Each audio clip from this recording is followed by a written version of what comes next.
మైదాం చెరువు తండాలో గతంలో మనమందరం కాంగ్రెస్ పార్టీకి ఓటేసి స్థానికంగా ఝాన్సీ రెడ్డి గారి నాయకత్వంలో యశస్విని రెడ్డి గారికి నియోజకవర్గం మొత్తంలో పెద్ద మొత్తంలో బంజారా ప్రజలు లంబాడి ప్రజలు అత్యధికంగా ఓట్లేసి దాదాపు 47,634 ఓట్ల మెజారిటీతో దయాకర్ రావుని ఓడగొట్టి యశస్విని రెడ్డిని గెలిపించడంలో కీలక పాత్ర లంబాడి బిడ్డలుగా మనమందరం పోషించాం.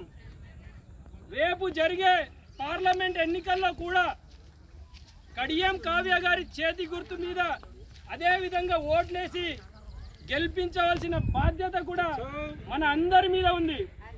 ఎందుకంటే కాంగ్రెస్ ప్రభుత్వం వచ్చిన వెంటనే మహిళలందరికీ బస్సులో ఉచితంగా ప్రయాణం, అలాగే కరెంటు 200 యూనిట్ల వరకు కరెంటు ఫ్రీ, అదేవిధంగా హాస్పిటల్స్లో ఎవరు పోయి చూపించుకున్నా కూడా 10 లక్షల వరకు ఉచితంగా చూపించుకోవడం కోసం రాజీవ్ ఆరోగ్యశ్రీ ఇలాంటి పథకాలను అమలు చేయడం జరిగింది. కేవలం 100 రోజుల్లోనే ఇచ్చిన 6 గ్యారంటీల అధికంగా ఓట్లు మరోసారి వేయాలని చెప్పి ఈ తండా ప్రజలకు కోరుతా ఉన్నా.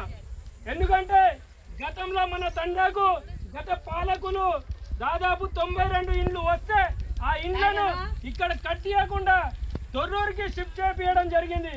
కానీ రేపటి రోజున మన తండాకు డబుల్ బెడ్రూమ్ ఇండ్లు రావాలన్నా, రేపటి రోజున మనకి ఏదైనా మంచి జరగాలన్నా ఖచ్చితంగా మన తండా నుండి మెజారిటీ ఓట్లు కాంగ్రెస్ పార్టీ వేస్తే కనుక తప్పకుండా మన తండకు మేలు జరుగుతుంది. అదేవిధంగా ఈ చెరువులోనే దయాకర్ రావు మీటింగ్ పెట్టి 3 నెలల్లో కాలువ తీసుకొస్తామని చెప్పిండు. కానీ మళ్ళీ ఎలక్షన్ వచ్చి ఓడిపోవడం జరిగింది. కానీ కాలువ మాత్రం రాలే. రాబోయే రోజుల్లో తొందరలోనే ఆల్రెడీ పనులు జరుగుతూ ఉన్నాయి. ఆ పనులు పూర్తి అయిన వెంటనే తప్పకుండా మనకు కాలువ పూర్తి అవుతుంది. ఈ పనులన్నీ చేసుకోవాలన్నా, ఈ పనులు చేపియాలన్నా, మన తండ నుండి ఎమ్మెల్యే గారికి పోయి మాట్లాడాలన్నా, ఎమ్మెల్యే గారు మనకు పని చేయాలన్నా తప్పకుండా మనం అందరం అత్యధికంగా ఓట్లు వేస్తేనే మనం మాట్లాడే అవకాశం ఉంటుంది, మనం అక్కడ కోరే అవకాశం ఉంటుంది. అదేవిధంగా మనకు ఎలాంటి లోన్స్ రాలే గతంలో. ఆ లోన్స్ సబ్సిడీ లోన్స్ ముఖ్యంగా లంబాడీలకు 80% వరకు సబ్సిడీ లోన్స్ వస్తాయి. ఆ లోన్స్ రావాలన్నా కూడా, ఏదైనా పథకాలు రావాలన్నా కూడా తప్పకుండా మనకు కాంగ్రెస్ పార్టీతోనే సాధ్యం, కాంగ్రెస్ చేస్తుందని చెప్తూ ఈ ఓట్లు వేసే క్రమంలో అక్కడక్కడ కొంతమంది ఉంటారు, ఆ కొంతమంది మాట వినొద్దని చెప్తా ఉన్నా. ఎందుకంటే ఇక్కడ బీఆర్ఎస్ లేదు. బీఆర్ఎస్ ఇప్పుడు మీరు బీఆర్ఎస్ చేసినా మురిగిపోయే ప్రమాదం ఉంటుంది, అవకాశమే లేదు. బీఆర్ఎస్ పార్టీయే లేనప్పుడు దానికి కారు గుర్తుకు ఓటేసినా కూడా వేస్ట్ అయిపోతుంది. కాబట్టి ఆ వేస్ట్ చేయడం కన్నా కాంగ్రెస్ పార్టీ ఓటేస్తే మీ మెజార్టీ అక్కడ కనిపిస్తుంది. కాబట్టి రేపు ఈ తండాలో ఒక బిడ్డగా, ఈ తండా మనిషిగా ఖచ్చితంగా నేను కొట్లాడతా, ఎమ్మెల్యే గారి దగ్గర కొట్లాడి ఏ పనులున్నా కూడా నేను దగ్గరుండి చేపిస్తానని చెప్పి హామీ ఇస్తా ఉన్నా. అదేవిధంగా గతంలో మీకు కాంగ్రెస్ ప్రభుత్వం ఏదైతే 2500 రూపాయలు మహిళలకు అన్నదో తప్పకుండా వస్తుంది. అది తప్పకుండా ఎలక్షన్ కోడ్ అయిన తర్వాత వస్తుందని చెప్పి తెలుస్తూ ఉన్నా. అలాగే ఇక్కడ ఉన్నటువంటి తండా ప్రజలందరూ రైతులే. దాదాపు 40,000 నుండి 1,50,000, 2 లక్షల దాకా లోన్లు తీసుకోవడం జరిగింది.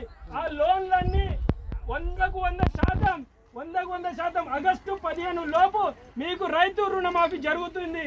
కాబట్టి ప్రజలారా ఎవరి మాట వినకండి, వాళ్ళు చెప్పే మాటలు విని మీరు మోసపోకండి. రేపు 5 సంవత్సరాలు కాంగ్రెస్ ఎమ్మెల్యే, 5 సంవత్సరాలు కాంగ్రెస్ ప్రభుత్వం. ఇంకో మాట చెప్తా ఉన్నా, గత బీఆర్ఎస్ నాయకులు చాలా మంది దగ్గర లంచాలు తీసుకోవడం జరిగింది. చాలా మంది దగ్గర ఏ పనులు చేపించినా కూడా 10,000, 20,000, 50,000 ఇలా పైసలు తీసుకోవడం జరిగింది. అవి మా దృష్టిలో ఉన్నాయి. వాళ్ళ దగ్గర ఇంకోసారి వెళ్ళకండి, వాళ్ళకు ₹1 ఇవ్వకండి.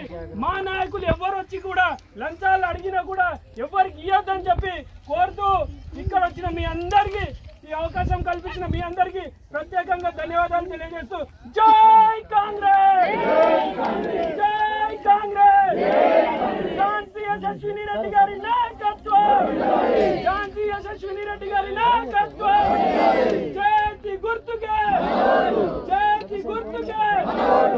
ధన్యవాదాలు. ఈ